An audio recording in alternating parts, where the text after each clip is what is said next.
Bonjour mes chers amis. Les méditations proposées ce dimanche pour nourrir notre foi se concentrent sur l'avènement du royaume de Dieu. Le bon grain et l'ivraie, autrement dit le bien et le mal, poussent dans le même champ. Mais à qui la faute? Naturellement, on se tourne vers Dieu, le Créateur, qui a fait l'homme à son image et à sa ressemblance, tiré de la Genèse, chapitre 1, verset 27. N'est-ce pas du bon grain que tu as semé dans ton champ? Mais d'où vient donc qu'il y a de l'ivraie? Oui, c'est vrai.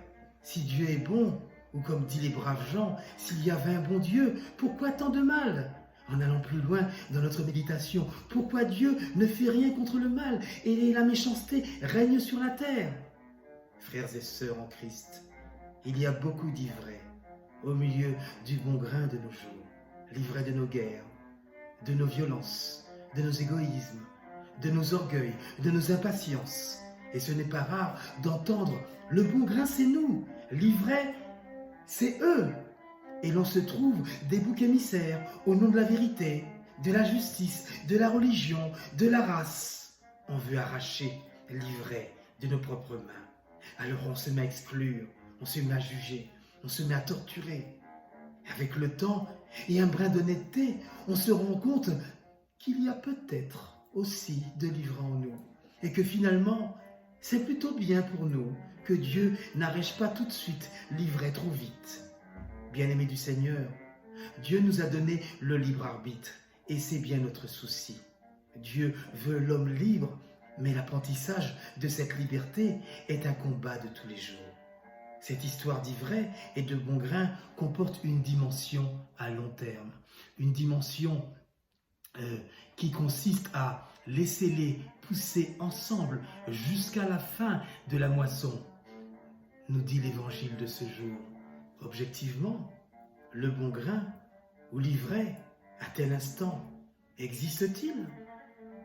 Ce dont je suis sûr, c'est que l'irrécupérable n'existe pas pour Dieu, et c'est une grâce pour nous.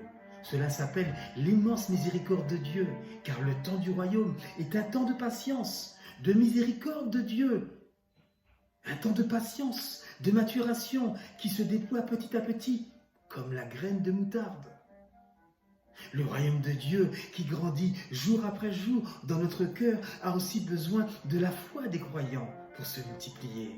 Et ce dont je suis sûr, c'est que pour édifier tous les jours le royaume de Dieu, il faut notre foi, il faut nos prières, il faut l'abandon de nos corps à la grâce et à l'esprit. Et il faut également l'accueil et le regard surtout différent que nous portons sur l'autre.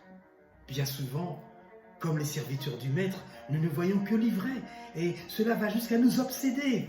Il faut parfois ouvrir les yeux pour voir le bon grain, que le bon grain est là, en train de pousser au milieu de l'ivraie. Soyons le bon grain qui doit pousser et porter du fruit et soyons signes du royaume pour le rendre visible aux yeux de tous. Car le royaume ne se construit pas sans nous, mais avec nous tous les jours. Et enfin, demandons au Seigneur de lire ces paraboles sur le royaume avec le regard de Dieu, un regard patient, confiant et plein d'amour. Amen et bon dimanche. C'était le commentaire dominical d'Évangile par l'aumônerie catholique de prison de Ducos en Martinique.